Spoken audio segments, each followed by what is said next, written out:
against both Labour and the Lib Dems. And of course, Liz Truss is the candidate that can unite the party, unite the country against Putin, and win that next election for us. I came to this country at the age of 11, fleeing Saddam Hussein. Britain has given me everything, and I don't take the task of choosing its next Prime Minister lightly, nor should you. But never have I been more certain that I'm making the right choice. Liz is decent, honest, hard-working, and above all, understands the economics of growth. She does what she says she will do. That is why she has my vote. Thank you. The United Kingdom is a great country, and I know that a united Conservative Party can unleash the potential of all the people who make our country so great.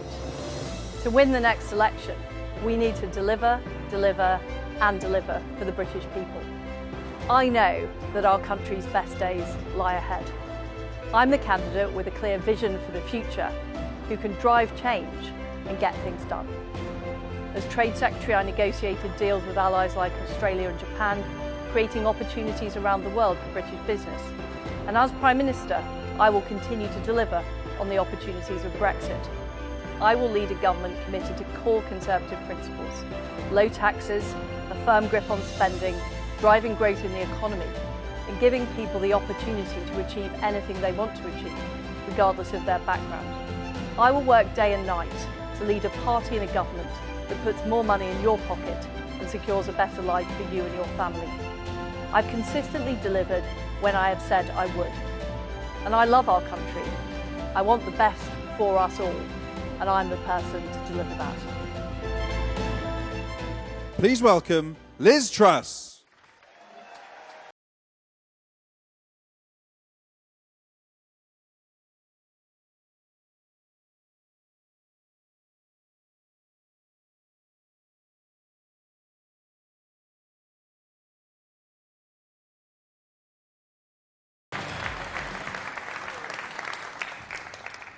It's fantastic to be here in Birmingham. I'm not from a traditional Conservative background. I grew up in Paisley in Scotland and in Leeds, where I went to the local comprehensive school. And what I saw at my school is I saw children who were let down. They were let down because of low expectations, because of their background. They were let down because of Leeds City Council caring more about political correctness than making sure all children learnt English and maths. And they were let down because of a lack of opportunity in the area.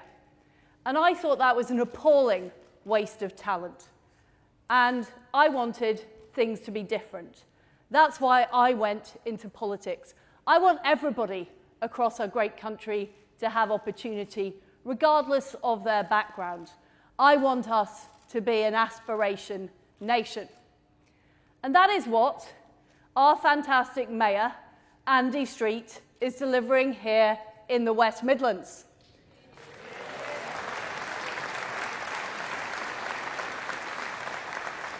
He's delivered on the fantastic Commonwealth Games, and it was great to visit a few weeks ago.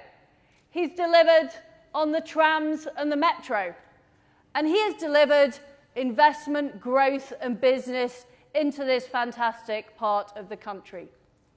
And what I want to do as Prime Minister is I want to help him and all of our brilliant MPs across the Midlands deliver more for people and open up those opportunities and that aspiration. But the reality is we face difficult economic times.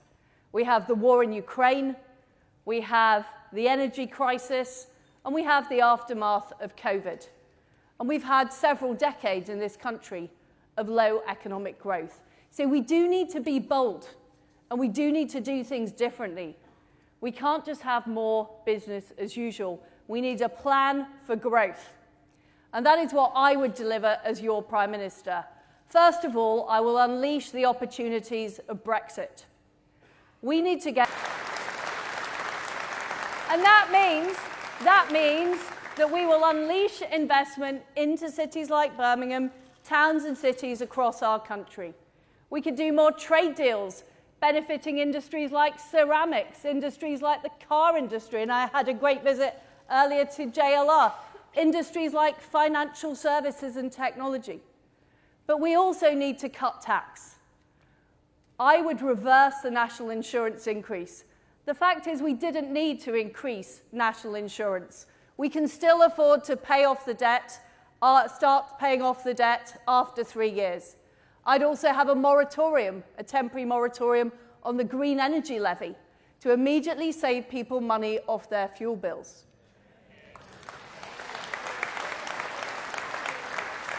And I'd keep corporation tax low, because if we raise our corporation tax to the same level as France and 10 points higher than Ireland, we won't attract that new investment into this part and other parts of our country. And I fundamentally believe, as Conservatives, we need to be on the side of people who work hard and do the right thing.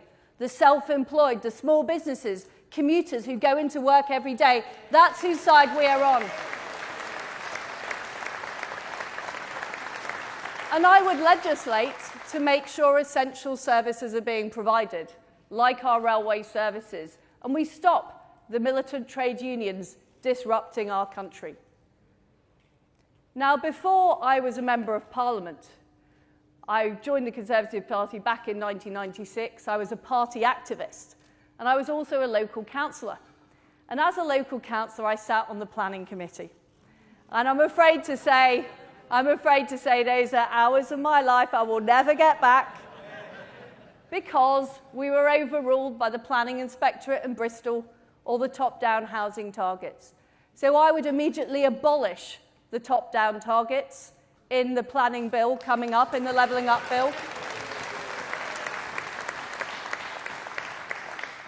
And I would level up in a conservative way by creating new low-tax investment zones with the support of local MPs, local mayors, bringing investment into our country. And what I would also do is change the Treasury rules about investment. So we're putting more investment into the areas that don't have it already, not the areas that do have it already. And I would also back our fantastic farmers. I want our farmers producing food, not filling out forms, and I want our fields full of crops and livestock, not full of solar panels.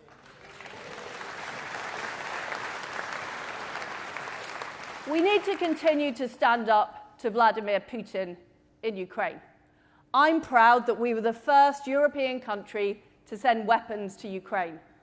And I, as Foreign Secretary, put the toughest sanctions regime on Russia of any country in the world. But we cannot be complacent about our security. We need to make sure that we are increasing our defence at this insecure time. And I would raise defence spending to 3% of GDP by the end of the decade. And I will also crack down on illegal immigration. I supported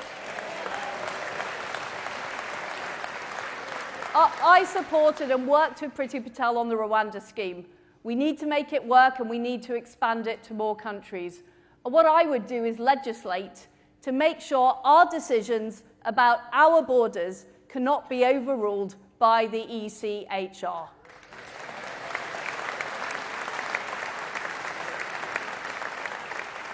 But as well as freedom and democracy around the world, we also need it here in Britain.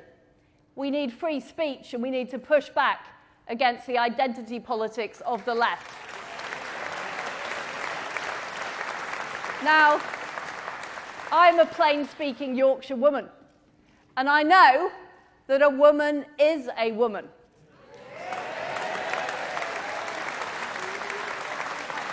And I will make sure that we protect our single-sex spaces like domestic violence shelters. I'll also stand up for the United Kingdom.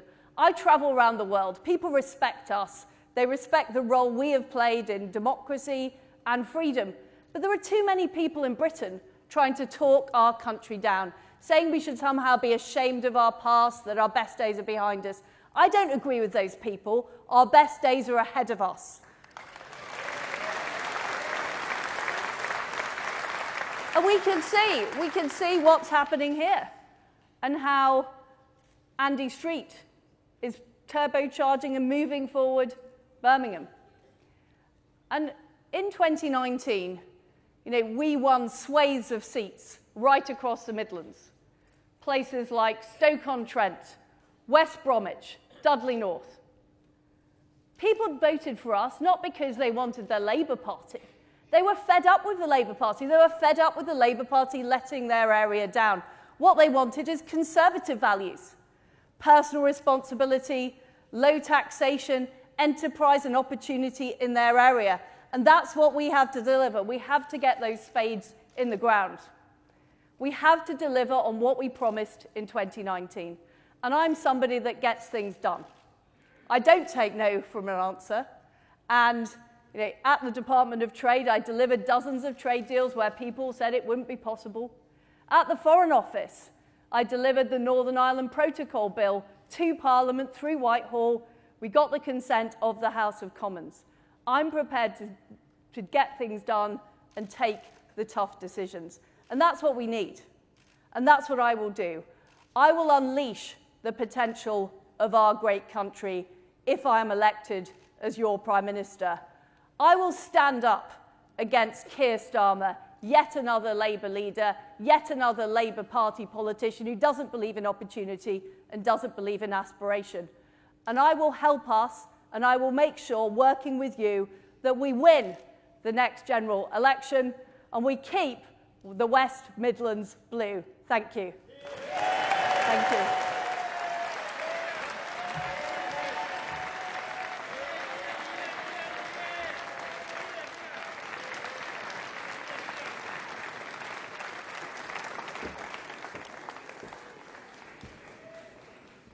Liz, thank you for that opening contribution. And Liz Truss certainly seems to be full of beans as far as I can see. And actually, when you look at the opinion polls just now, I can understand Liz Truss perhaps being full of beans. And we're going to find out between us in the course of this coming session whether Liz Truss and whether Rishi Sunak are equally full of answers to questions. And what the Foreign Secretary was saying there clearly went down very well with a large section of this hall.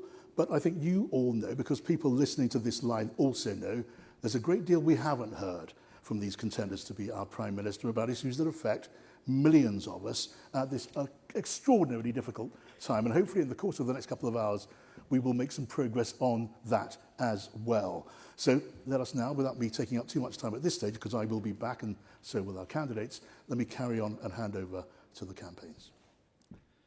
Please welcome Member of Parliament for Sutton Coldfield, Andrew Mitchell.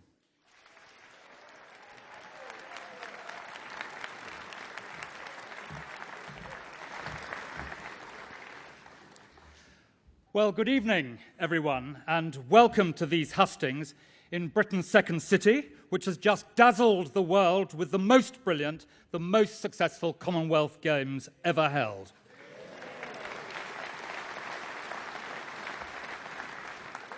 And where we, in the royal town of Sutton Coldfield, were so proud to hold the triathlon. And as we come towards the end of these major regional hustings, please let me say that both candidates, our party and our country as Prime Minister, are brilliant.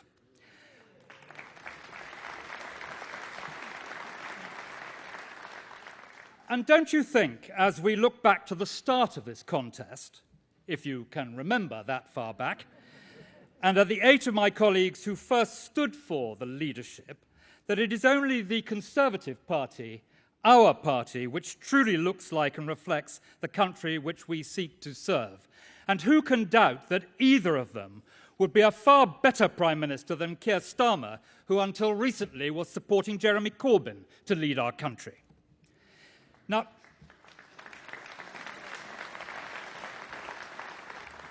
Now, in the 35 years since I was first elected to serve in the House of Commons, no leader of our country has faced such a daunting inheritance, nor required such courage, judgment, and experience. It is as if all the threats and challenges of the last 50 years are being visited on us in one fell swoop.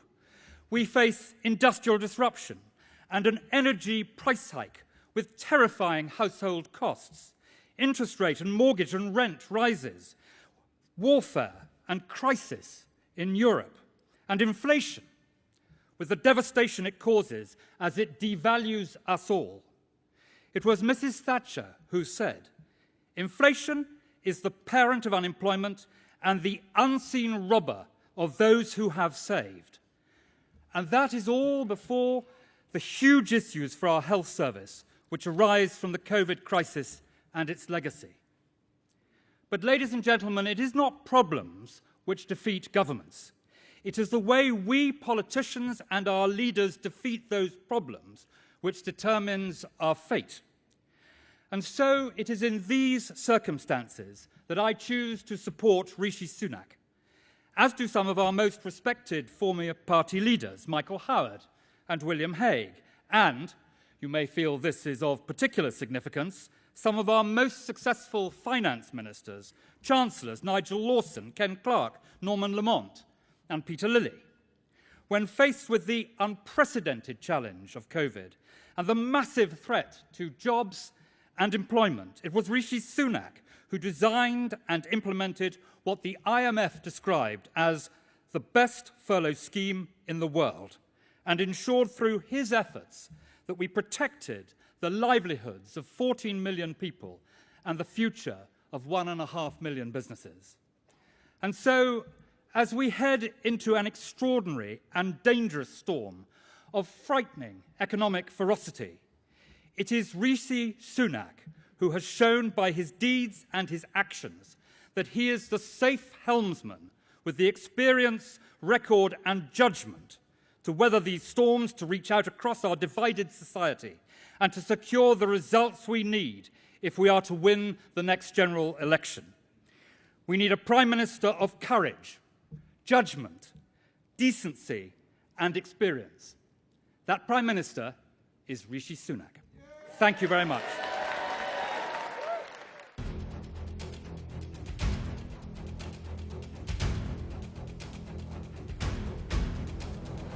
They say beware the underdog, because an underdog has got nothing to lose. An underdog fights for every inch. They work harder, stay longer, think smarter. Underdogs don't give up. They'll do the difficult things, and they never ever get complacent. So, write 'em off if you like. Sit back and dismiss 'em, but if there's one thing I know to be true, it's that Britain loves an underdog. Please welcome Rishi Sunak.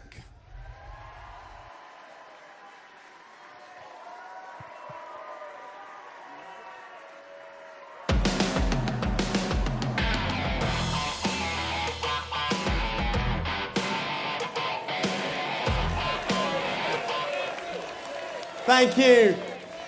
Thank you. Good evening. Thank you.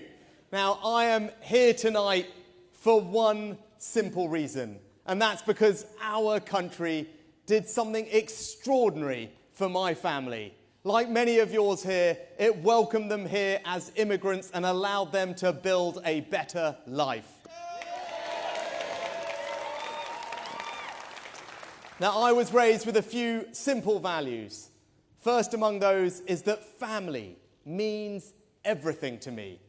And that's because we know, don't we, as Conservatives, that the bonds of family are far greater than anything any government could ever hope to replicate. And in my family, we prioritised hard work as the way to forge ahead in life. My dad was an NHS GP. My mum ran the local chemist in Southampton, where I grew up, and I spent all my time working in her shop, out and about, delivering medicines to patients, but also doing her books and seeing the power of that small business to provide jobs in our local community.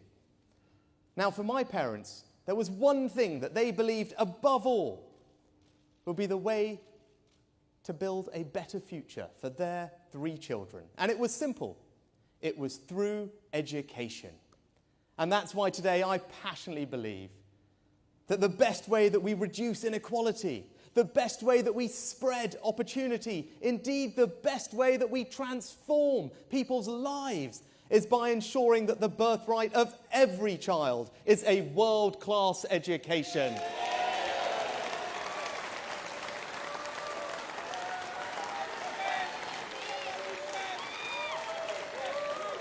And that, in a nutshell, are my values. Patriotism, family, hard work, service. And I know, as I saw you nodding, that those are your values too. And that's because they're Conservative values. And that's why I want to be your Prime Minister, to put those values into action to build a better Britain. But how are we going to do that? Well, we need to do 3 things. First, we must restore trust. Next, we need to rebuild the economy. And then we need to reunite our country. Now, when it comes to restoring trust, for me, that starts with honesty. And as you can see in this leadership race, I have not chosen to say the things that people may want to hear. I have said the things that I believe the country needs to hear. And even though that doesn't make my life easy, it is honest, and for me, that is what leadership is all about. But we'll also restore trust by delivering on the things that matter to people. That's why I've set out a plan to start reforming the NHS, so that we can stop constantly thinking about throwing more money at it and more talk about the efficient healthcare that we're getting out of it. It's why I want to take on this lefty woke culture that seems to want to cancel our history, our values, and our women. And it's why I want to make sure that we keep our communities and streets safe. So it is remarkable that right here we have a Labour Police and Crime Commissioner who seems to be spending more of his time trying to find ways to make it easier for people to take illegal drugs rather than actually tackling crime. I tell you this, for me, whether it comes to using things like stop or search or indeed tackling grooming gangs, I will never let political correctness stand in the way of keeping us safe.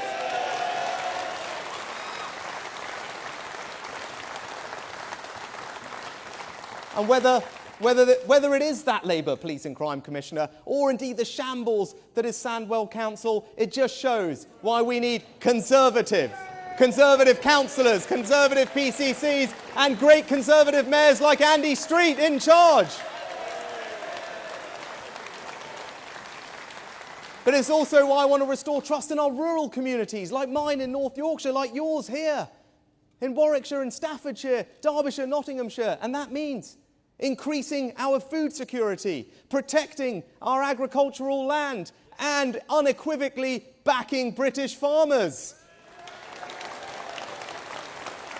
And it's why I have set out a detailed and radical plan to finally get to grips with illegal migration. Now, I stand here as a product of our country's proud, compassionate history in welcoming people to our shores. See the scenes of people breaking the rules to come here? It undermines trust in the system, and it is wrong, and we must stop it. With my plan, we will, and we will get control of our borders. Now, when it comes to rebuilding the economy, you all know that the #1 challenge is inflation. Inflation is the enemy. It makes everyone poorer. It eats into people's hard-earned savings, their pensions. It pushes up mortgage rates. Now, this autumn and winter, I will make sure that we support people with the cost of living. Not only cutting VAT on energy bills, but going further to help the most vulnerable in our society, like those on the lowest incomes and pensioners, because that is what a compassionate Conservative government must do at a time like this. But what, ladies and gentlemen, what I will not do is pursue policies that risk making inflation worse and lasting far longer, especially if those policies amount to borrowing £50 billion and putting it on the country's credit card and then asking our kids and our grandkids to pick up the tab, because that is not right. Now, I will cut your taxes, but I will do it responsibly by being tough on public spending and by growing our economy. And that's why this autumn I'm going to radically change how we tax businesses in this country, cutting taxes for those businesses that are doing the right thing, investing in expanding their production, businesses that are innovating to create the products and services of the future, because that is how you drive growth in a modern economy, and the businesses that will benefit the most will be those manufacturing businesses right here in the Midlands. Now, but it's also, as someone who was proud to support Brexit, we need to make sure that we capitalise on it, and that means we must get on with cutting EU red tape. And as Chancellor, I created a new Brexit policy of free ports and put one right here in the Midlands. It's why, as Chancellor, I invested in new institutes of technology here, transport infrastructure, in communities up and down, in Stoke, in Wolverhampton, in Dudley, in Mansfield and Ashfield. I was a Chancellor who delivered for the Midlands, and I will be a Prime Minister who continues levelling up here in the Midlands. Because in 2 years, when it comes to reuniting our country, we have to do something that has never been done before. We have to make British political history by winning a 5th general election in a row. Now, even though that hasn't been done, I know that working together, all of us, we can do it. But it's going to require us to appeal to swing voters everywhere. Right here, in the north, in the south, in Liberal areas and Labour areas, in Remain areas, in Brexit areas, in urban areas, in rural areas, in Wales and in Scotland. And I passionately believe, and the evidence suggests, that I am the candidate that offers our party the best opportunity of beating Labour and ensuring Keir Starmer never walks through the doors of number 10 Downing Street.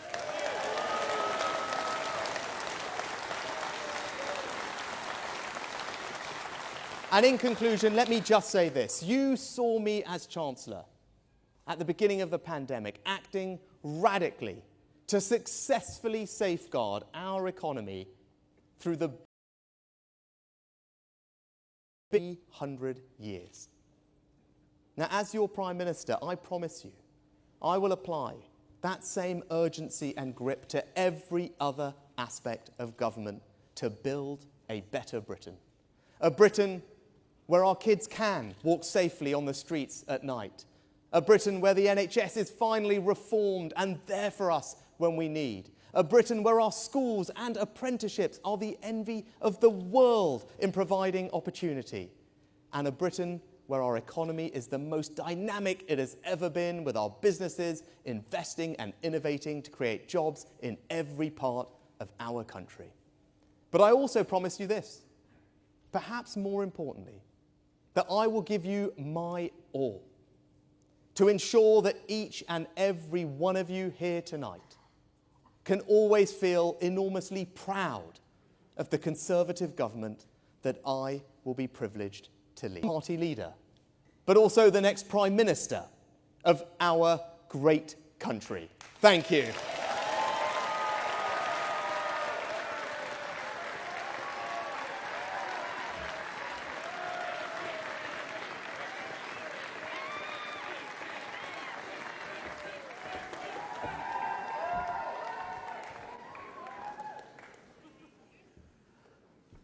Well, that was punchy, I would have thought. I mean, even as a perfect neutral, I think I have to pay tribute to the energy and the force and the word perfect nature of that presentation. The campaign videos, it was like watching a Hollywood opening this evening. And so, look, we'll carry on now because, as I mentioned earlier on, I think we know now a certain amount about these two contenders to be our Prime Minister. And I think no one in the hall could really deny there's an awful lot we do not know, an awful lot that we want to know. And that goes for people in this hall, in the Conservative Party, and the many, many more outside. So if I can do anything, and we can do anything between us to make something of a dent in that vacuum of information and all of the rest of it, let's have a go. I'm going to start now by welcoming, if you would, to the stage, Foreign Secretary, contender for Prime Minister, Liz Truss.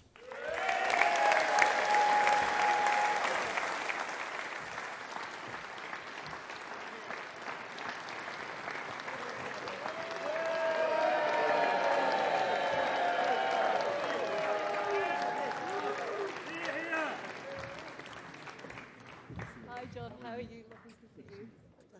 Have a seat. We'll have a chat.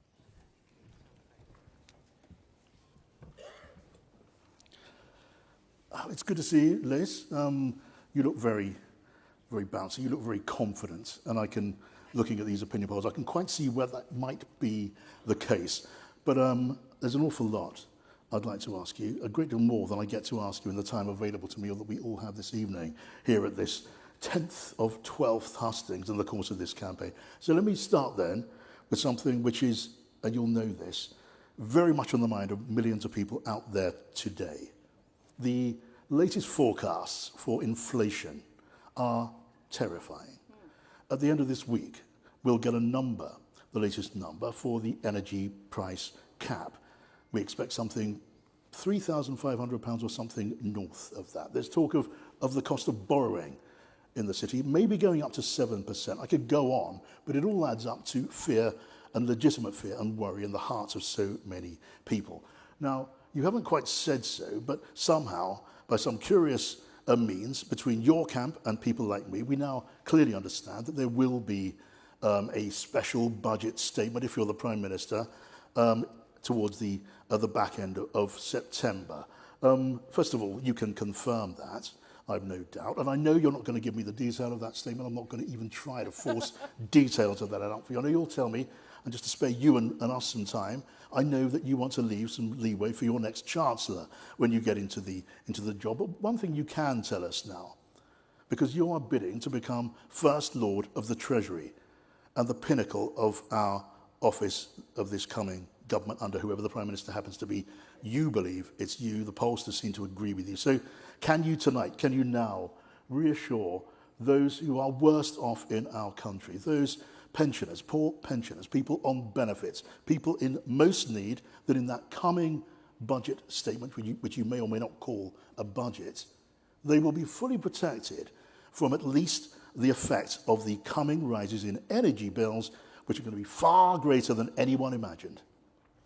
Well, look, we are facing very, very difficult economic times, and this is a crisis that's been brought on by COVID, by the war in Ukraine, and that is why it's so vital we stand up to Vladimir Putin.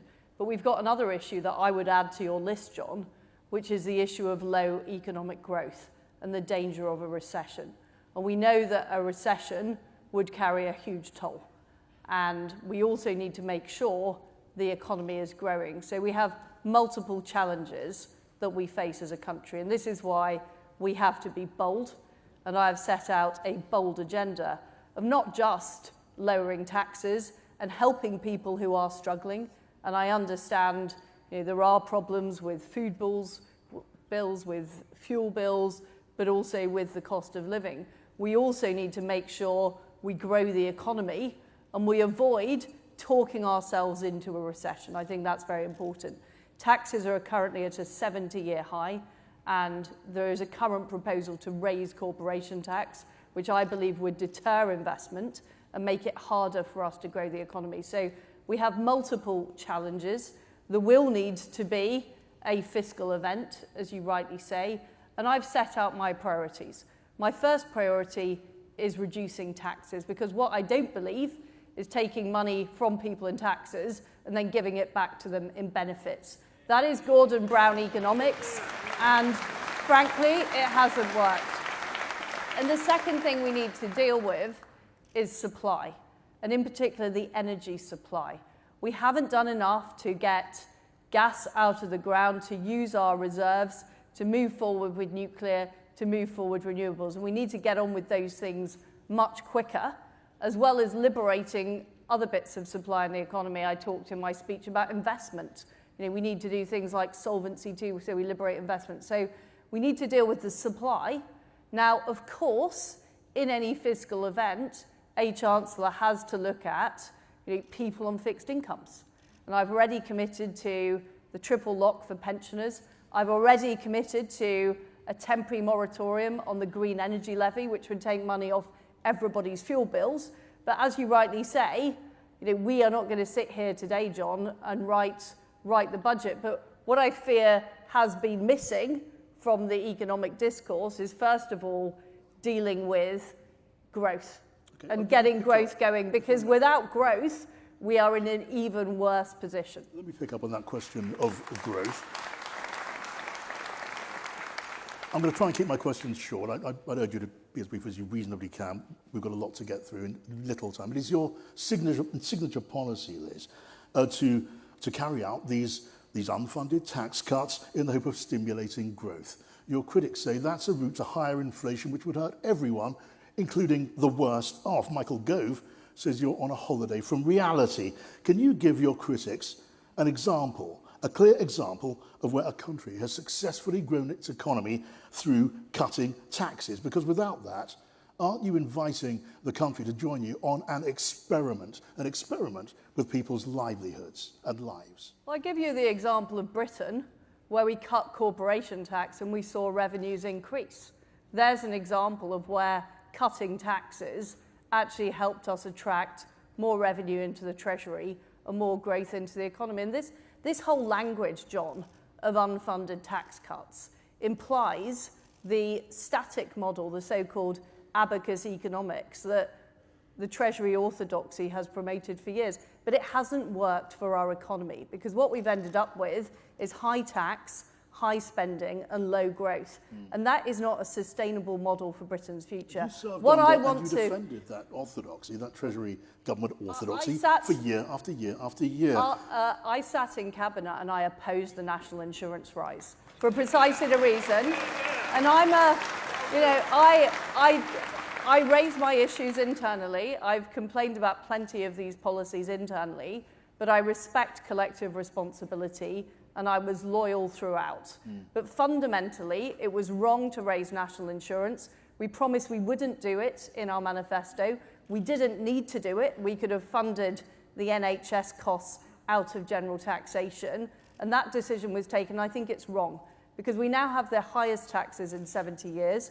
We're talking about putting our corporation tax up to the same level as France. Last time I LALR in the Midlands to attract the investment in, to create those high-paid jobs. And I could give you plenty of examples of economies have grown. Let me ask you this, Liz. I mean, you have invited, haven't you, comparisons with Margaret Thatcher in many ways. No, I haven't invited them. The media constantly go on about it. And look, but I believe you welcome the comparison. Because frankly, every woman in politics gets compared to Theresa May or Margaret Thatcher, because there haven't been as many women leaders as men leaders. Yeah, that's the truth. But I don't hear you disowning the comparison with a small state conservative like Margaret Thatcher. Now, let me ask you this. She was a great leader of our country, and I'm proud of the way she turned our country down.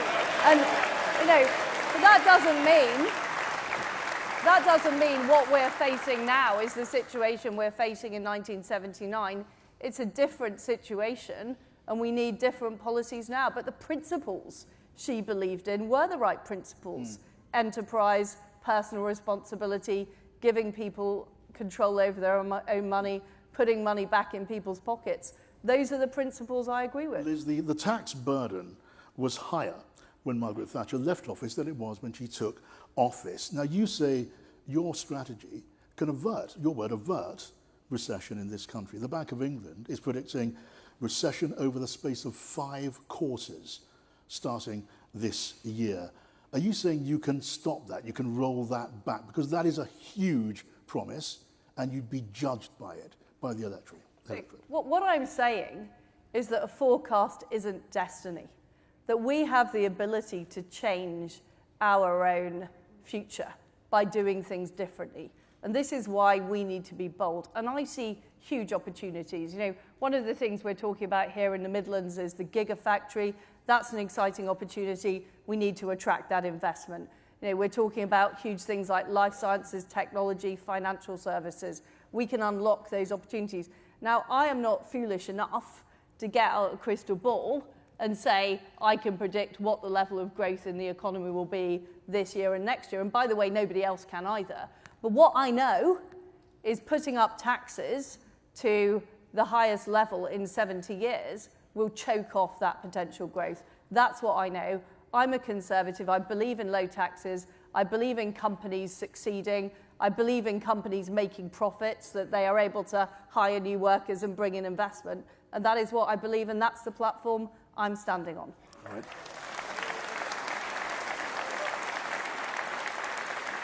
So our public services, you don't need me to tell you this, our public services are suffering, well, in pretty much all cases, something of a staffing crisis. I could talk about health, I could talk about schools, but you'll have seen just the latest headline dominating the news today about the awful crime in Liverpool, where an 8-year-old girl was killed by gunmen forcing their way into her home. What does that tell you? What would you say about that case? And what it tells you, Liz, as someone contending to be Prime Minister, about the need to strengthen law enforcement, providing more police officers in particular.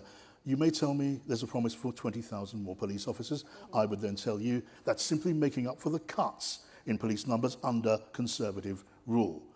What do you say to reassure those people who want more done about crime? Well, first of all, my thoughts go out to the family, and it's an absolutely appalling crime, and appalling murder that took place in Liverpool. Yes, we do need to see more police on our streets.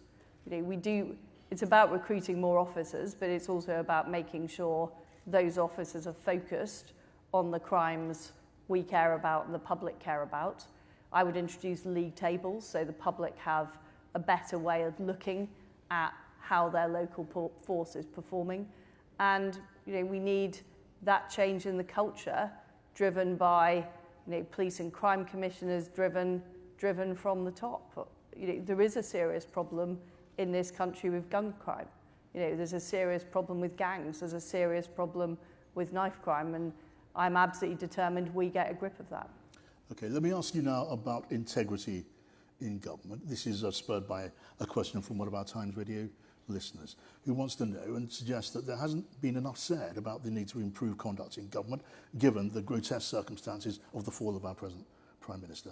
Would you appoint an ethics advisor in place of the ethics advisor who's resigned after the previous ethics advisor who's resigned? And just as important, would you give that advisor the power to initiate investigations into misconduct, whether you want that investigation or not?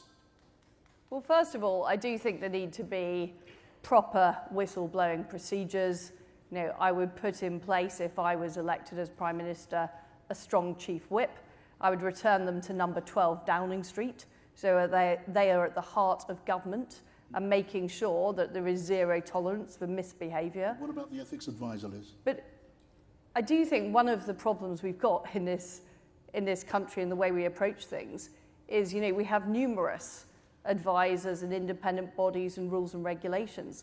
For me, it's about understanding the difference between right and wrong. And I'm somebody who has always acted with integrity. I have always been clear about what I will do and followed through on my promises and been honest about the situation. And that is what I would do as Prime Minister. And I don't think you can outsource ethics. Is no, you will not have a I'm not necessarily saying that, but what I am saying is the leadership themselves, the Prime Minister themselves, needs to take responsibility, and you cannot outsource ethics to an advisor. We need ethics running through the government, and it starts, the culture of organisations, John, starts at the top, and that's what's important to me. And of course, I would ensure the correct apparatus is in place so that people are able to, whistle-blow if there are problems. But if a leader is saying that they don't know the difference between right and wrong and they need to outsource it to an ethics advisor, I think that's a fundamental problem.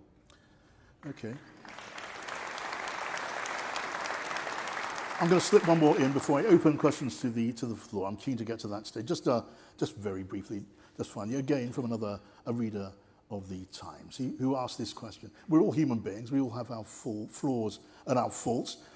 What is the flaw, the fault in your character that you would like to address and improve? I think some of my friends might say I'm a bit relentless. That's not a flaw. Well, it is sometimes. And that's about as much as I'm going to get on that. So I'm now going to, Liz, invite questions from the floor. I'm going to take to the podium and we'll take it from there.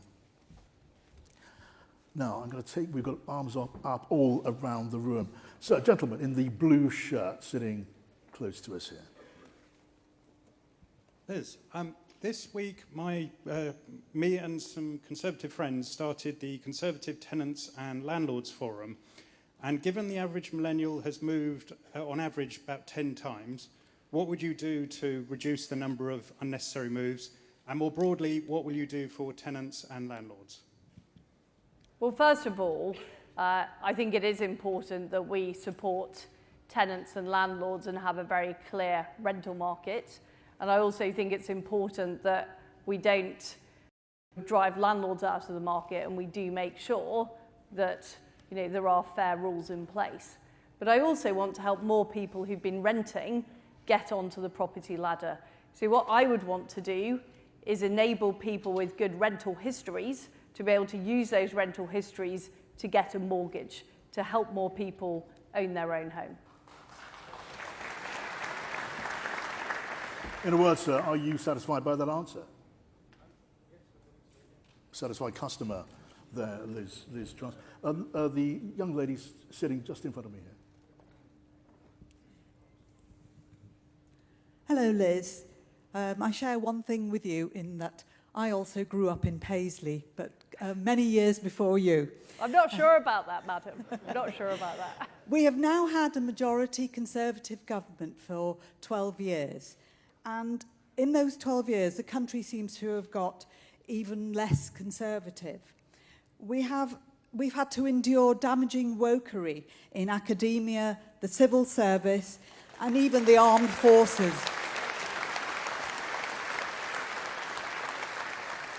What specific action would you take to put that right? Well, I think we have achieved many things in our time in government. I'm proud of the education reforms that we delivered, which have improved schools. I'm proud of the welfare reforms that we've delivered that have got more people into work. But you are right. There is an issue with the culture in our public services not reflecting the views of the public. And this is true when it comes to talking down our country, which I'm concerned about, but it also is true when it comes to women's rights. And I've been very clear, for example, that I will make sure that single-sex spaces are protected. And we can't have a situation where there are hospital wards that claim to be single-sex that simply aren't, or we have domestic violence shelters where that's under question.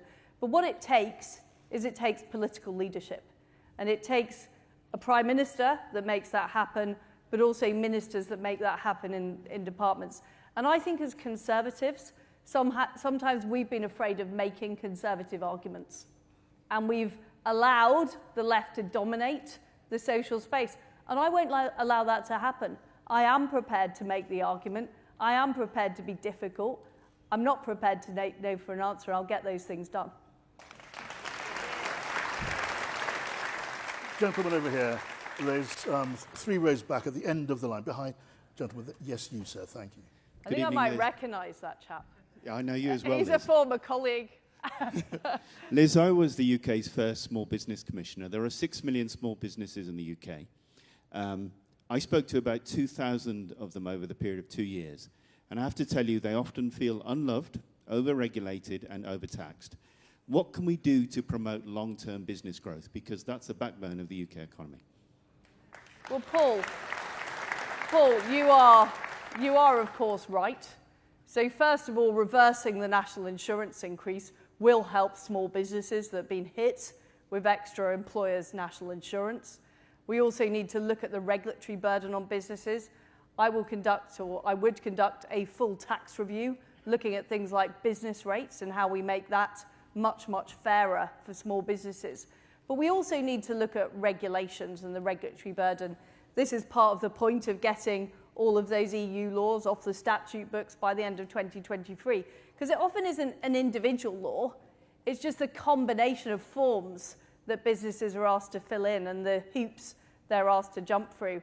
And it's easy for a big business with a big HR department, with a big tax department to do that work.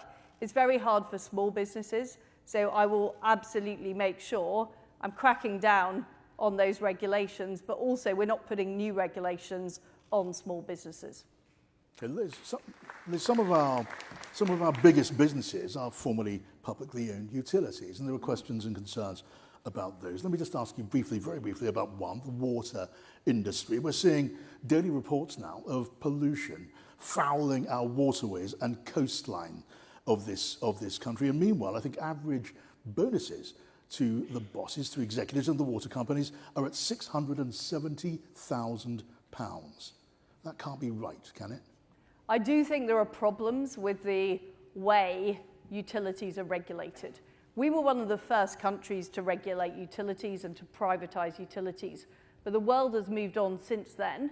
And what tends to happen over time is some of those regulators get mission creep. They don't necessarily keep the market as, properly as they should. And I certainly think it's the case that water companies need to be better at stopping leaks. They need to be better at dealing with pollution, and we need to sort that out. So I do agree more action needs to be taken by the regulator. You cut funding to the Environment Agency, Liz. Was that a mistake? Well, I am a great believer in value for money from public services. And believe me, there are plenty of things the Environment Agency were doing that they shouldn't have been doing. And I was very clear that, and I'm sure there are a few people in the room that have experienced the activity of the Environment Agency, it's the responsibility of Ofwat, the water regulator, to put pressure on them. Lady in the front row, your question, please. Good evening, Liz. I'm Penny Ann O'Donnell. I'm the voluntary director for the CPF. How will you, thank you. How will you ensure that your policy team regularly engages with the CPF and our 10,000 members with our great grassroots upwards policy ideas? And also, given your drive for an aspiration nation, as a speech and language therapist, I'd like to ask, how will you ensure that education really is a ladder to opportunity for our children with SEND and reduce the adversarial tribunal culture around accessing the EHCP support that these children need? So first of all, I joined the Conservative Party in 1996. I've been a Conservative activist for many years. I've been a councillor, and Conservative members have huge value to add, and we need to be using them more in government. I would appoint a strong single-party chairman who would show leadership on these issues, as well as making sure we are getting the policy feed-in from the Conservative Policy Forum and also the feedback. Because one of the mistakes I think we've made as a government is not listening enough to people on the ground. And I know, there's a huge amount of experience and common sense right across the Conservative Party. And I'm somebody who does engage with people and does talk to people, and I would absolutely commit to do that. On the issue of special educational needs, the system at the moment is pretty difficult for parents. And I speak to parents who say they feel like they're constantly battling the system. And actually, if you are looking after a child with special educational needs, you deserve help. You don't deserve to have to battle the system. So we do need to reform the system to make it much more responsive to people. I think family hubs are part of the solution to that. I think having more support in schools is part of the solution to that. But I agree with you. At the moment, we have created, I'm afraid, a nightmare for lots of parents who have to just battle the system.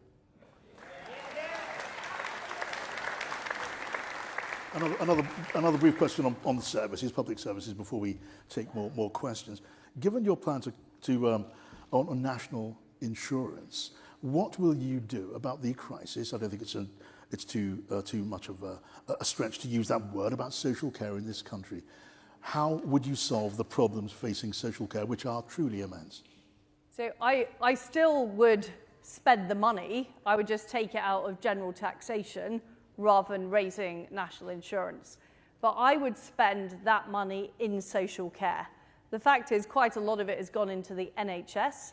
I believe it should go to local authorities to deal with the very real issues in social care, because the problem we've got at the moment is people are in beds in the NHS who would be better off in social care beds. So put the money into social care, free up more space in the National Health Service, and empower the front line in the National Health Service, because there are still too many central diktats going to the front line. People on the front line feel disempowered. We're seeing increasing numbers of people leaving the profession. So those are the issues we need to deal with. These services are starved of funds now. Hard to dispute that. You are proposing to cut taxes. We put these extra money in. We put the extra 13 billion in. And what people who work in the NHS tell me is the problem is the number of layers in the organisation they have to go through to get things done, the lack of local decision making. That's what people are telling me. That's what people are telling me is the problem, rather than a lack of funding. Gentleman in the front row, sir. Good evening, Liz. Young people, you spoke about youth violence, gang crime, and we're working at 38 primary schools in the region right now, kids who are at risk of getting involved in youth violence.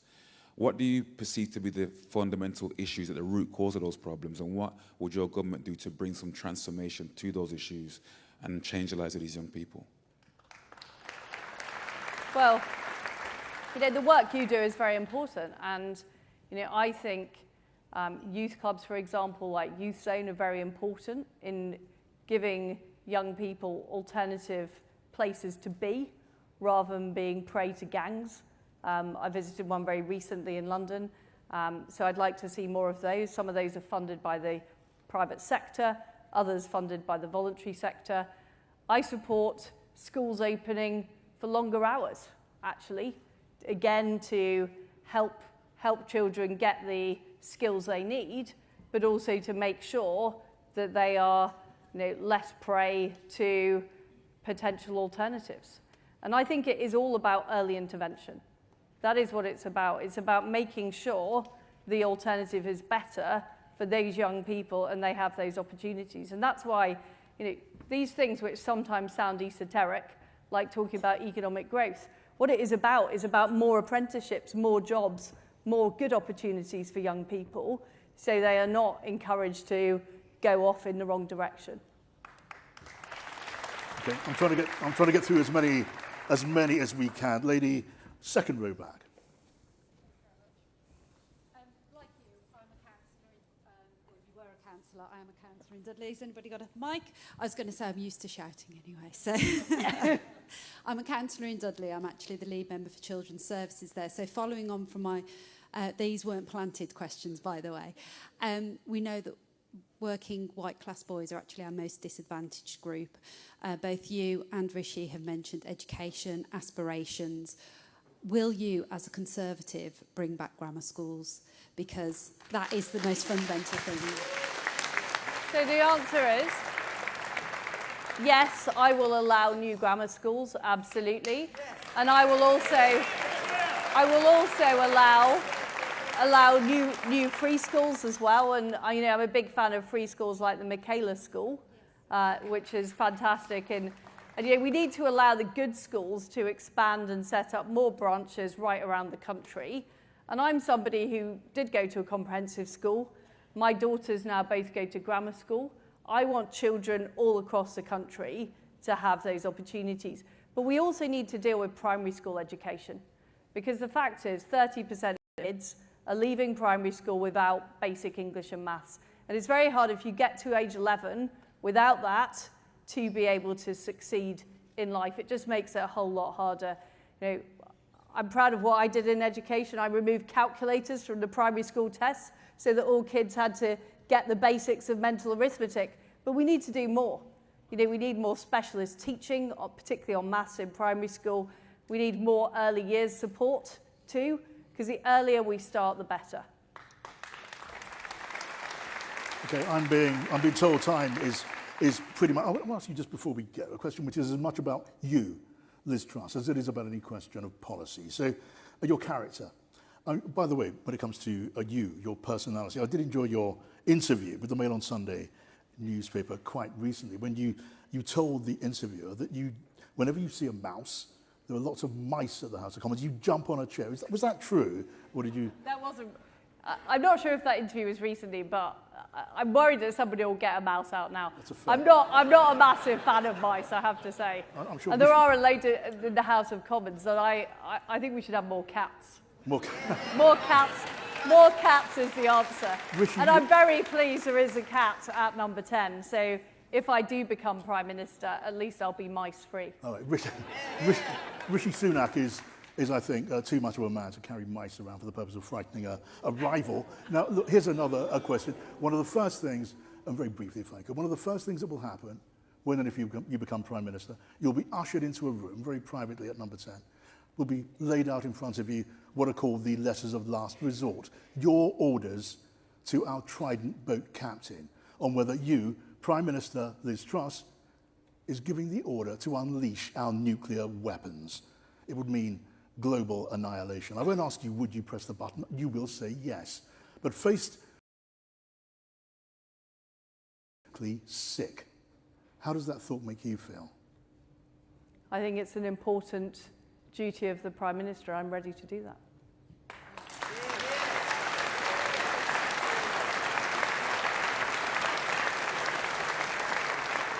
I asked how it would make you feel. I'm ready to do it. Okay, that's your answer. Liz Truss, thank you for those answers. Ladies and gentlemen, Liz Truss. Thank you, Liz. Thank you.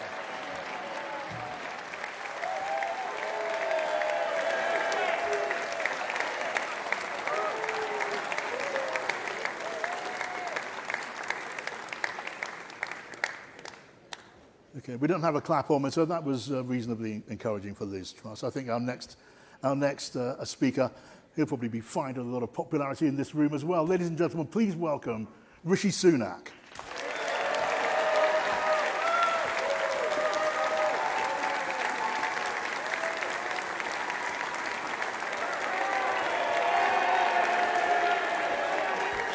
Good to see you. Good to see you.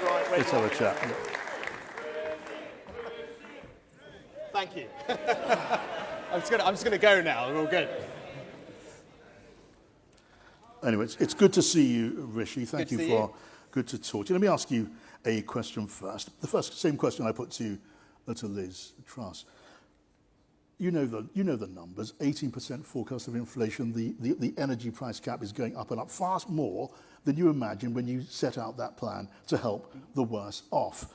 Which means to help the worse off in future, you're going to have to be much more open-handed with the British taxpayers' money. Will you do that? Can you guarantee now that if you are the Prime Minister, you will match whatever the need happens to be as we head towards energy caps of 3,500, maybe 5,000, 6,000 in April? Whatever it takes, you will provide the cash? Yes, I've already said that, John. And that's because the right thing in these circumstances is, as I said, for a compassionate Conservative government to meet the needs of the most vulnerable in our society, and that's what I would do as Prime Minister. Now, how are we going to do that? As I said, I want to cut VAT off energy bills, because that will provide some support to everybody, on top of what I announced as Chancellor. But there are two groups of people for whom I think we will need to go further. That's for those on the lowest incomes and pensioners. Now, my view is that the right way to help those people is to provide them with direct financial assistance over the autumn and winter. And Liz's view, as you probably discussed, and I hope you did, is very different, right? And this is a good point of debate in this contest, why these hustings are a good forum, because Liz's view is that we've ruled out providing direct support and thinks that tax cuts are the answer. Now, a tax cut that she's proposing for someone on her salary is worth about £1,700, right? That's pretty hefty. For someone working very hard on the national living wage, that tax cut is worth barely £1 a week. For a pensioner who's not working, and there are millions of those who are very anxious about the winter, that tax cut is worth precisely zero. Now, I think if we carried on with that plan, if I don't win this and that's the plan that we carry on with as a party, millions of people are going to face the risk of destitution this winter. Literally millions. And if we don't do anything to avert that, I think it will be a moral failure of the Conservative government, and I don't think the British people would ever forgive us. And if I'm Prime Minister, I will not let that happen.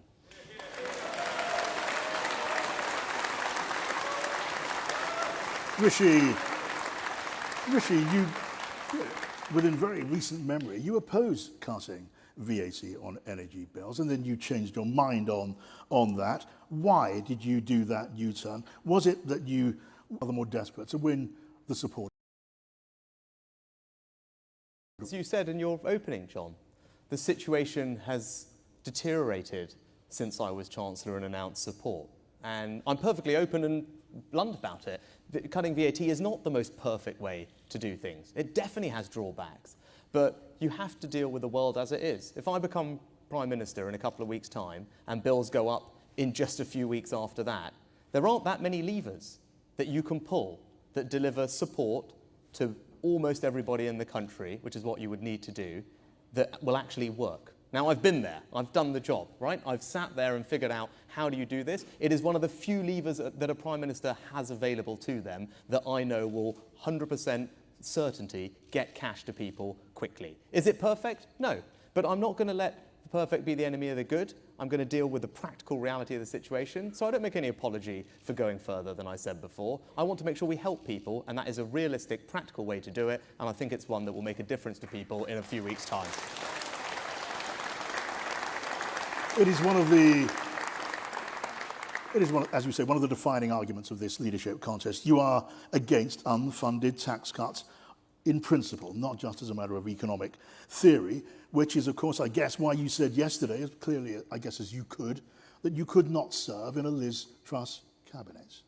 No, I mean, what I was saying is I'm not focused on those things at the moment, John. What I am focused on doing... You said you'd had a period of being at odds with your leader. You weren't going to do that again. I was reflecting on the last couple of years and actually having been in Cabinet. I'm one of these people who... Maybe it's old-fashioned, actually, and in the last few weeks I've discovered quite how old-fashioned it is. My general view is if you're in a Cabinet, while you're in it, you defend all the decisions in it. That's what collective responsibility means. And I take that seriously. I know it seems a bit quaint these days. So, and I reflect on, and that's important. But look, you're right. I don't believe in unfunded tax cuts. And, there's been a lot of talk in this leadership election about Margaret Thatcher and, and rightly so, because she's our greatest post-war Prime Minister. But I reflect on it and I think, well, what actually was Margaret Thatcher's most important legacy? Why is it that she's so revered? Now, you could say, well, it's because she took on the unions, because of her economic reforms, because she spread home ownership far and wide. Now, all those things were important, but I don't actually think that's why she's revered. I think it's because of her character. And she was prepared always to take difficult decisions. She was prepared to say the things that might be difficult that the country needed to hear. She wasn't prepared ever to make a promise that she couldn't keep. That's what I think Margaret Thatcher was about, and that's a standard that I hold myself to. And I think unfunded tax cuts are wrong. And you know what? Her Chancellor, Nigel Lawson, agrees with me. The head of her policy unit agrees with me. Norman Lamont agrees with me. All these people who understood Margaret Thatcher's economics are supporting my economic plan because it's the right one for our country, and it's a conservative approach to managing the economy, and that's what our party stands for. Okay. So it's a question of principle, Rishi, which you say you will stand by. You put that above any question of serving in a cabinet, a red box, a ministerial card, all of the rest of it. Now, when the time comes, there would have to be votes in the House of Commons on that. There'd have to be a finance bill, and those votes are whipped. 3-line whips. Dissent is not tolerated. You wouldn't serve in a cabinet and defend those policies. Would you vote for them? I think, John, you're getting to all these hypotheticals about may or may what happen. It's not a great stretch, Rishi, well, because from that to that. I think what I'm focused on doing, and actually why we're all here tonight, is to figure out whose plan is the right one to take the country forward. People that are here, as I'm doing every day, 5 or 6 times a day, talking to our members across the country, because you're acting like this is already over, and it's not. I'm going to fight hard for every vote, and I'm going to keep talking about my plan.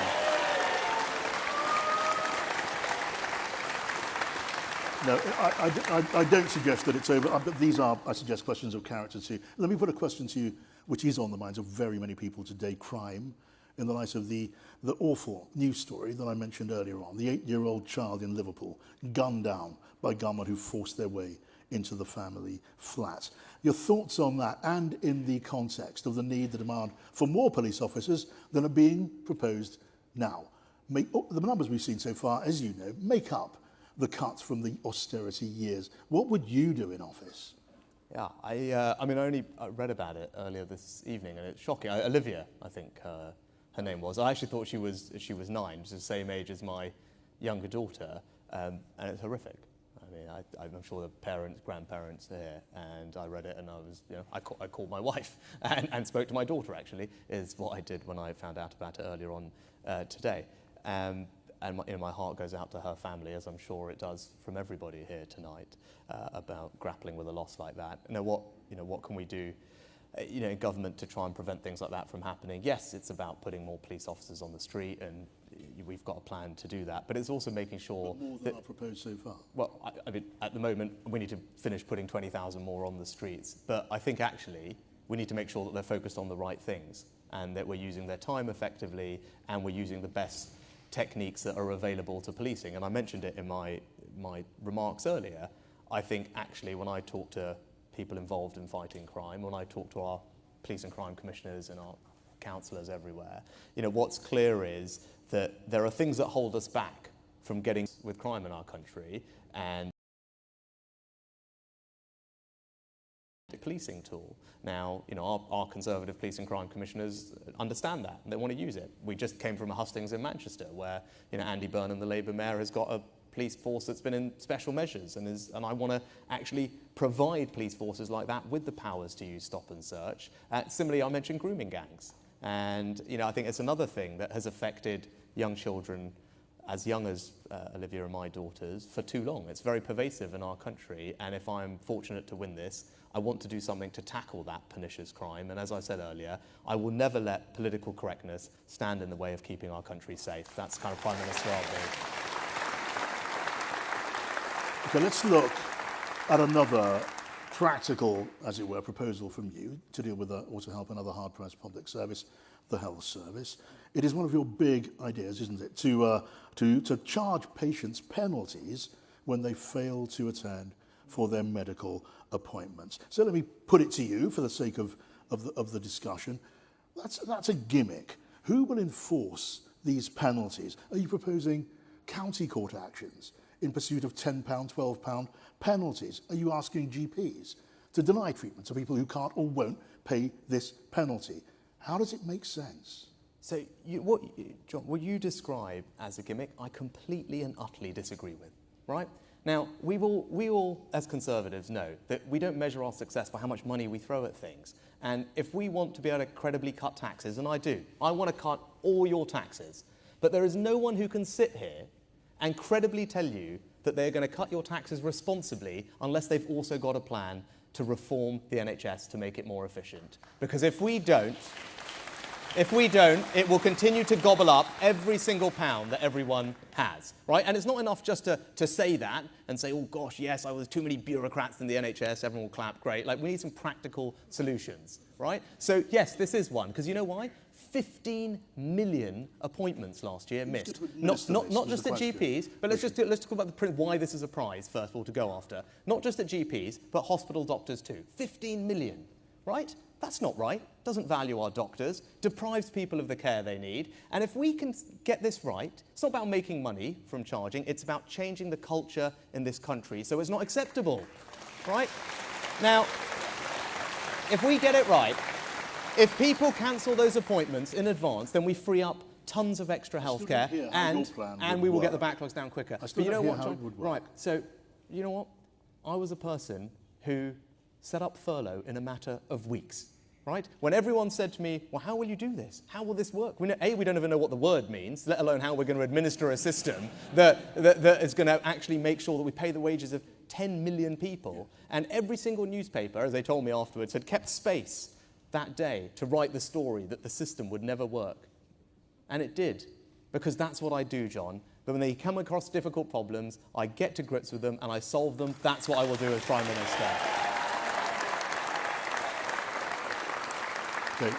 That answer clearly went down well with a large section of the audience. I'm not yet convinced it would go down quite as well with GPs, but we leave that to the verdict. I've been out about across the country and I've had enormous support for it. Why do you think, I bet lots of you here, when you go to your GP surgery, don't they, lots of them have signs up now, don't they? They all have signs up and they tell you how many people missed an appointment last week, last month, because they don't want people to miss appointments because it's not valuing their time.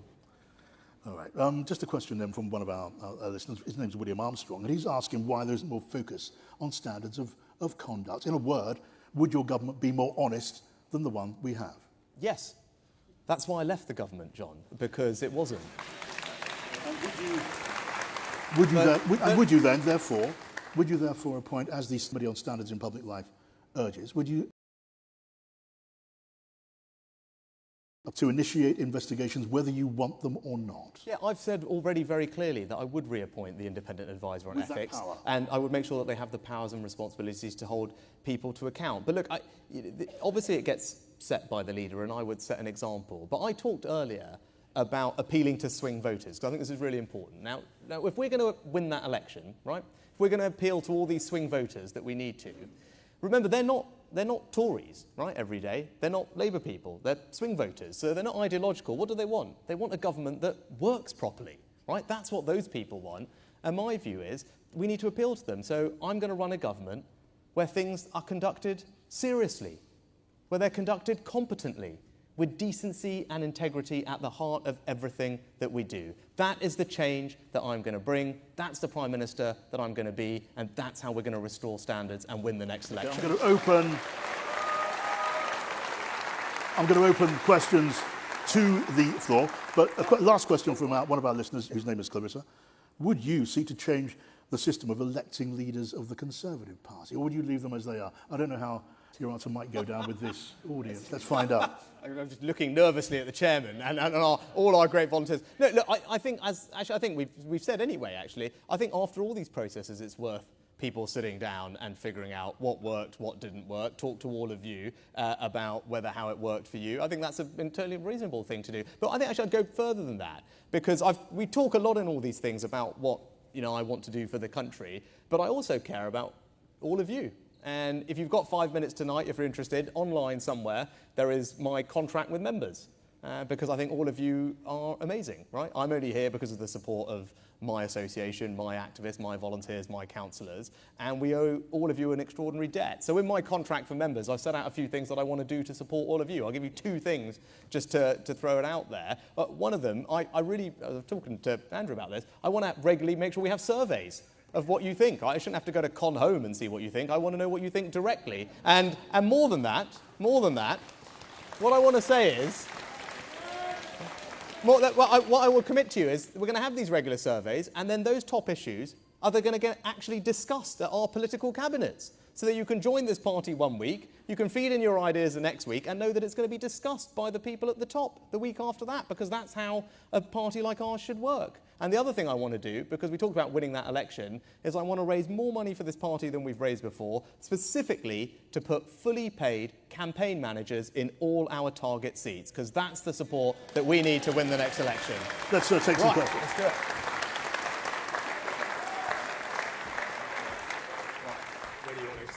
do it. Let's start with you, sir. 3 rows back. Good evening, John. Good evening, Rishi. Good evening. When we have a crisis of any sort in this country, whether it's for us, for anybody else, we normally appoint a task force. We have a serious crisis going on with the energy supplies and everything else. Would you appoint a task force to immediately, if you become the Prime Minister, and actually see what they come up with and put it into action? Yes, and you're right. I mean, this task force approach has served us well, notably with the vaccine, actually. And the Prime Minister deserves enormous credit for assembling that task force, empowering them, and people like Kate Bingham. They did an extraordinary job, and I think all of us here feel very proud of that, and we should applaud them. So, look, what does that mean for energy? Well, it means a few things that we need to get right. I'll give you a few things. Not only, of course, we need to provide short-term support for people, look, but that's only short-term. We need to make sure we don't have to deal with this problem again. So we need better energy security here at home, reduce our energy dependence. So I want to absolutely turbocharge our programme of energy efficiency. Because at the moment there are millions of homes that could benefit from loft insulation, cavity wall insulation, smart controls. We've got a government set up money to do that, but it's not working properly. And if we can do that, we can save people £400 off their bills and reduce our energy need. We also need to create an innovation economy that's going to, not a million miles away from here, create the small modular reactors that can power all our homes much more cheaply and cleanly. We need to find new forms of energy storage to make sure that next year we don't have to deal with this problem. And lastly, we have to reform our energy market. Now, what I've been very clear about is that we're all paying far too much for our electricity at the moment for reasons that we haven't addressed, because the electricity providers get to charge us a very high price based on what's going on in the natural gas markets. That's wrong. I would change it. They've done it in lots of European countries. We're behind, and as Prime Minister, I'd fix it so that you and all the businesses can get cheaper electricity as soon as possible, because that's what our country needs. The lady over here, 3 rows from the just a little further back, the lady there with the spotted dress. Madam. So a subject that hasn't come up so far, HS2. It's having a devastating effect in Staffordshire.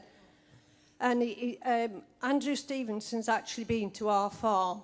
I know farmers that have no income whatsoever.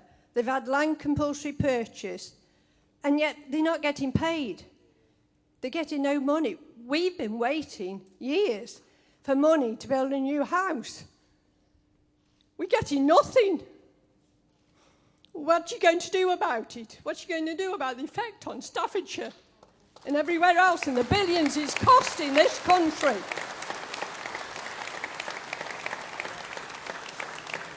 Well, I'm sorry to hear about your situation, and I'd be happy to talk to you after to make sure we get your situation resolved as quickly as possible. Look, on HS2, in fact, that was a more negative reception about HS2 than I expected, given where we are tonight. But look, in general, I'm not going to be able to tell you right now I can cancel that project. I'm not going to do that. So we are where we are at the moment. Now, what I can tell you, though, is, and this actually goes to your question, is the company, and Andrew will know this well, the company HS2 Limited that is in charge of this needs to be held to very firm account. And that is something that I will do.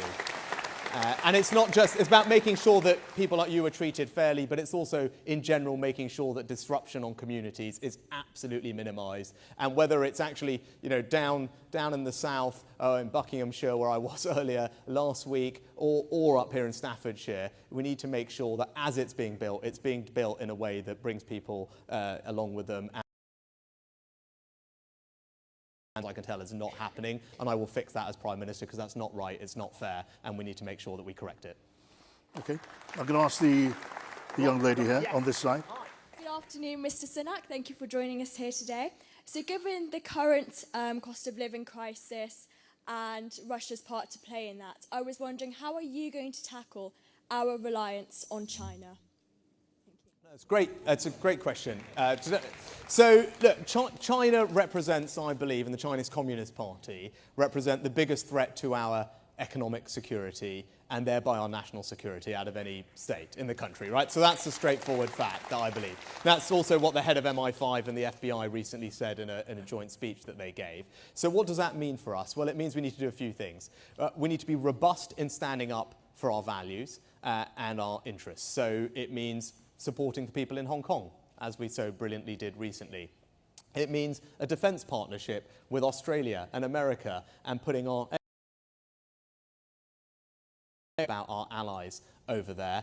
And it means what I did as Chancellor with passing a new law that allows us to block investment from hostile foreign actors that are trying to infiltrate our companies and steal our technology. And as Prime Minister, I would use those powers that I passed as Chancellor to make sure that we protect ourselves. And the last thing I'd say is we've got to be thinking about the future threats.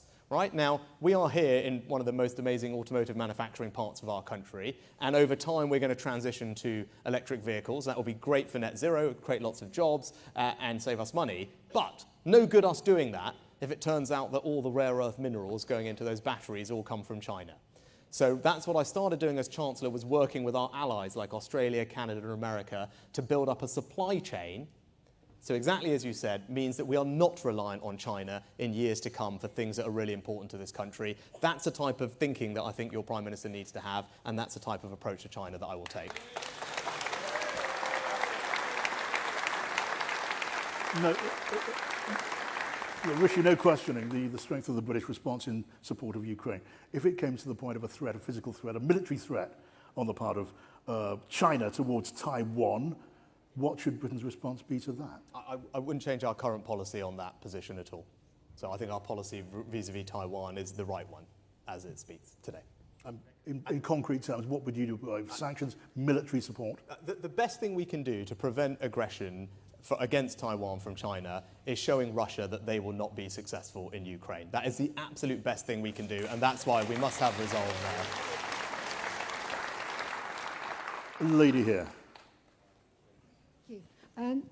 I'm Jackie Gardner, and we do an awful lot of campaigning in Coventry trying to get a Conservative gain. So we do a lot of knocking on doors, and a lot of people keep telling us, when are we going to sort out all the immigration, the illegal immigration coming in? So what would you do? Yes, great question. So, and I mentioned it earlier. Look, as I said, we should never lose sight of the fact that our country has this unbelievable capacity for compassion in welcoming people from around the world. My family are a beneficiary of that. Many others here tonight will have also been. And we've demonstrated it in Hong Kong, in Ukraine, in Afghanistan and in Syria. But when people are coming here illegally, it undermines trust in the system. We've got to grip it. So we have to be radical about it. We have to be bold. If you've got 5 minutes tonight, alongside my contract for members thing, there's a 10-point plan on this that I've put out, because I think it is genuinely one of the big emergencies facing our countries. And you can read about it here. I will give you 1 or 2 specific bits of the 10-point plan to give you an illustration that I want to be different about this. The first is, I want to move away from the European definition of asylum, because it is too broad and it allows far too many people to exploit it. So that's the first thing. Second thing, I think second out of the 10, is we've got to get tougher with our foreign policy. So right now, we have this situation which is extraordinary, that we will go to a country, we'll talk to them about a trade deal we want to do, we'll also give them foreign aid, right, to help their country. But at the same time, we are not asking them, or requesting them, or demanding that they also take back their failed asylum seekers, right? That's wrong, and we've got to change that as well. On that, you have taken a pretty strong line on this matter. You said that countries that refuse to take back deportees from this country could pay a price in terms of aid payments. This country has, as you know, a proud record of supporting countries and peoples in need, especially and including humanitarian aid for emergencies around the world. Are you saying that aid would be in question in the course of a dispute of this kind? But as I said specifically, there's a difference between humanitarian emergencies, which of course we're always going to be responsive to, but then situations where we have ongoing aid programs in countries which we've had for years, and at the same time, that country is not taking back its failed asylum seekers. Look, I think that is a practical, common sense approach to this problem, and it's one that the vast majority of the British people will absolutely support, and we should not be shy about pursuing a policy like that. That's cool. And you're not seeking here to have it both ways. You're not saying it's possible to deprive a country of aid with no human cost. There is always going to be more need for our aid budget than we can provide, right? That's just a fact. Sad fact, but that's the reality of it. So when we're choosing where to provide aid, who to provide it to, I think it is, and this is not my money, it's all your money, it's the country's money. I think it's entirely reasonable that if we're thinking about where we can do that, we do it with countries that are happy to help us and take back their failed asylum seekers. That seems entirely logical and common sense to me, and I genuinely believe the vast majority of the British public will be quite surprised to find out that we don't do that already, quite frankly. Gentleman here. So, as everyone in this room should know, we're the Conservative and Unionist Party. So what will you do if you're our next Prime Minister to follow on from the amazing work that Liz Truss has done around the security, like sorting the Northern Ireland Protocol out and making sure that Northern Ireland stays a part of the Union? Yes, so I would actually just carry on with the policy that we've got in place. So we have a bill in Parliament that you all know about. I would carry that on, and you're right in the sense that Northern Ireland's economy is being dragged out of the orbit of the UK, and that's wrong. And as Prime Minister, I want to fix that, and the bill gives us the ability to do that if we can't get a negotiated settlement. Now, the other part of the union we need to worry about is obviously Scotland, which you didn't mention, but I think we might as well talk about it for a second, because it's really important. And there I think we need to do a few things. I think the first thing is we've got to more actively demonstrate the benefit of the union in Scotland. And that's something that I started doing as Chancellor. Actually, not, you know, the civil service got all very upset, but I said, hang on, we're going to actually now start investing directly in Scottish communities. We're going to talk to them directly and not have everything just go to the SNP government, because we believe in genuine devolution. That's really working, and we need to do more of that. The second thing we need to do is remember that when it comes to the union in Scotland, who are we talking to? We're not talking to Tories. They're all fine. We need to talk to the third of the people in Scotland who do not vote Conservative and are never likely to, but are unionists, right? And you need a leader who you think can actually talk to those people, right? And I believe that I can. And the last thing, and this is probably the most important, when it comes to arguing for the union, it's easy to think about, well, make the argument about borrowing. How will Scotland manage? What about their currency? Who's going to pay their pensions? What about trade? Now, those are all important arguments. But we have to remember, nationalism is very seductive. It's a romantic idea. And we have to fight that idea with an argument that speaks to people's hearts. And my grandparents emigrated here, not to England. They emigrated to the United Kingdom. And it wasn't geography for them. It represented a set of values. And we have to make an argument about the union that is based on those shared values, that speaks to people's hearts. And that's what I will do as Prime Minister.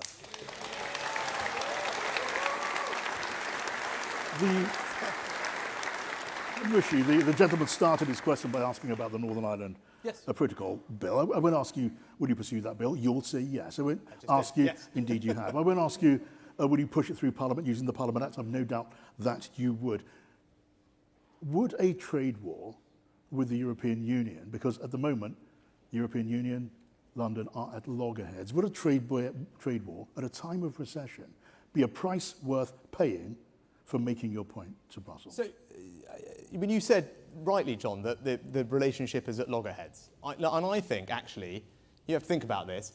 With a new Prime Minister, we have a chance to reset that relationship, because it's clear that it's not in the best of places, both with France, the EU, with Ireland. Now, I believe that as a new Prime Minister, I will have an opportunity to reset that relationship. I have very good relations with all my counterparts in those places and have actually managed to get agreements with them, whether it's on sanctions policy against Russia or indeed on global tax policy, that shows that I can constructively find solutions to things. So I would like to bring that to the table, because if we can do that and reach a negotiated solution, it will be far quicker in resolving the problems in Northern Ireland than waiting for the Parliament Act, which, if necessary, of course, I will do, but will take time. So I would like to also try and pursue a negotiated settlement, and I think as a new Prime Minister, there's an opening to try and do so. Of course you want, of course you want a negotiated settlement. Any other answer would surely be irresponsible. But there is a danger of a final trade economic conflict. Would that be a price worth paying? I mean, John, I know we're running out of time, and I don't want to take one more question or your questions, but look, what are we talking about here? What we're talking about here is, look, if you're a grandparent at the moment, you can't send a present to your granddaughter in Northern Ireland from GB without filling out a lot of forms. If you want to go camping and you can't take your dog on holiday, right? Or if you're a British supermarket and it's like, hang on, I can't sell my sandwiches in every part of the United Kingdom. Those are the kind of practical things we're talking about. No one needs to have a trade war to resolve practical things like that. That's completely ridiculous, and we can find a solution that doesn't involve that. Okay. Let's go over here to this side. 4 rows back. Gentleman with his arm in the air with a T-shirt. Can we get a lady here waiting first? Let's do that first. Great. Hi, good afternoon. It's the last one, is it? Right, yeah. Hi. So we've talked a lot over the last month or so about employment, and there are lots of professional sectors in the UK that we struggle to find enough staff for: social workers, speech and language therapists, occupational therapists, all professions that are highly skilled and have a real impact on the health and safety of our children and young people. What are you going to do to improve recruitment in those sectors? Yeah, well, good question to end on. And so look, many of you here will have businesses. And I'm sure if I ask you what's the #1 challenge you have, other than energy bills, I'm sure lots of you would say it's getting workers, right? And that is, we all know, I see lots of nodding, right? The thing that's holding our economy back and is causing inflation at the moment is a lack of people in the workforce. So I think we need to do a couple of things, and your question and more broadly, right? The first thing I want to do is actually tackle our welfare system and tighten it up, because right now, I'll tell you this, there are more people claiming unemployment benefit than there are job vacancies in the economy. Right? Think about that. That is wrong, and it's certainly wrong under a Conservative government. So I want to make sure that we tighten up our welfare system, support people off benefits and into work, because that's good for them, good for their families, good for the taxpayer, but also good for the economy and will ease inflationary pressures. And it's exactly what a Conservative government should be doing. Right? Second thing. Second thing is obviously training and skills. And you mentioned social care. Like, one of the things that I was proud to do, even though it was difficult, was create a new way to fund the NHS and social care. And part of that money is going to go to the social care workforce, because they don't feel appreciated or valued enough, and that's why lots of them leave and we have high turnover. With the money, we're going to create career pathways, new certification, training, qualifications, which will give a real sense of career progression, and I know will mean that people stay in the industry, are more fulfilled, will get better care, and will help with all the recruitment issues. And then the last thing we need to do is be pragmatic on migration. Right? Now, I proudly voted for Brexit. Right? And Brexit for me was about control of our borders. It wasn't saying that no one should ever come here. Right? So if we are tackling illegal migration, and the lady's question, we're doing that. If we are being tough on the welfare system and getting people off that and into work, then I'm entirely pragmatic about using migration where we need to support our public services or the economy. And I think many of us who voted for Brexit will be comfortable with that as long as we're doing those other things, and that's the approach that I will take to that problem. Well then, I think that is time. No tax questions at all. We should do one, the corporation tax. Go on. Corporation. Right. Okay, Rishi is aching to be asked a question. There's not been a single question about tax. And I am shocked. I'm literally shocked. This can't be the only hustings where we have not talked about tax. No, I think I asked you a question about tax at the very top. I asked you about VAT, which was one of the tax policies, one of your signature. That's not, yes. No, I accept your apology, Rishi. It's perfectly fine. Corporation tax. I like to leave people happy. We'll talk about corporation tax. Give me your thoughts on your line on corporation tax. Well, look, we're talking about big companies, aren't we, rather than small? Right. So, look, many of you would have heard that I want to put up corporation tax, and I'm sure when Liz was here and she said she would scrap that, and you all probably clapped, and that's fine. But let me explain why those of you that are clapping are, in my view, wrong. Right? So let me explain what is happening. So, yes, corporation tax is going to go up next year. But why is it going up? Well, it's going up in part because of what I said. Because, like Margaret Thatcher and Nigel Lawson, I believe it's not right to have excessive borrowing. Right? I don't think it's right to spend money on public services and not pay for it and ask our kids and our grandkids to pick up the tab. Right? I don't think that's a moral thing to do. It's certainly not a responsible thing to do. Right? So, but three things you need to know. Three things about this that you need to know. Right? Number one, we will still, after this increase, have the lowest corporation tax rate in the G7. So the large economies that we compete against. America, Canada, Germany, France, Italy, Japan will have the lowest. Broaden it out to the 20 largest economies in the world that we compete against. We're going to have the fourth lowest rate. So point number one, this is an internationally very low rate. No one can say otherwise, right? Point number two, this only applies to the largest businesses. 70% of UK registered companies won't pay the increased rate. They're exempt. They're going to pay a small profits rate because I want to support small businesses. My mum ran a small business. I know what it's like, and we are the party of small businesses. So that's point number two, right? Point number three. Now, point number three, and this is the most important point, right? This is the most important point. I'm going to combine that increase with significant tax reforms and tax cuts to the other bits of our corporate tax system. So for those businesses that are investing, so imagine that manufacturing plant that's expanding, putting in an extra line, putting in some new robotics to increase the productivity of its output. That we have a big tax cut for. Imagine another business, not a million miles away from here, that's investing in R&D to create a new small modular reactor that's going to provide clean energy for us at affordable prices or anything else. That business also is going to get a tax cut on R&D. Why? Because those are the areas where we fall behind all our other countries. When you say, why is our productivity lower? Why is our growth not as high? It's because our businesses are not investing as much. They're not innovating as much. I've studied this problem, I've talked to 1 million people, I've got a career in business, and I know what will work. And if we deliver these tax cuts, because I'm a conservative like you, I want to cut taxes, and I think tax cuts can drive growth, but only if we cut the right ones. And with my plan, we will actually get the outcome we want. If we go with Liz's plan and stick with what we've done for the last 10 years, nothing's going to change.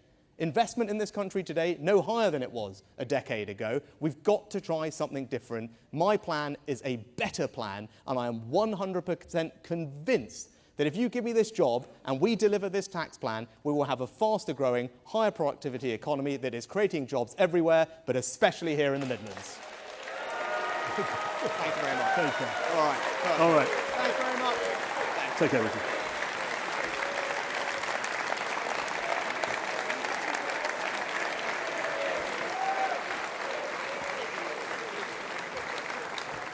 So the signature policy, tax between the two sides, the two candidates in this race to be our next Prime Minister. We made some progress, I think, in learning a few things that perhaps we haven't learned until this moment. We shall see. There are 2 weeks still to go. It is still not over. A lot of people still to vote, even though a lot of you seem to have done so. For now, this evening, let's hope you found that, and listeners at 2 Times Radio at home found that a useful exercise as well. Thanks to our candidates, thanks to you, and from me, a very good night.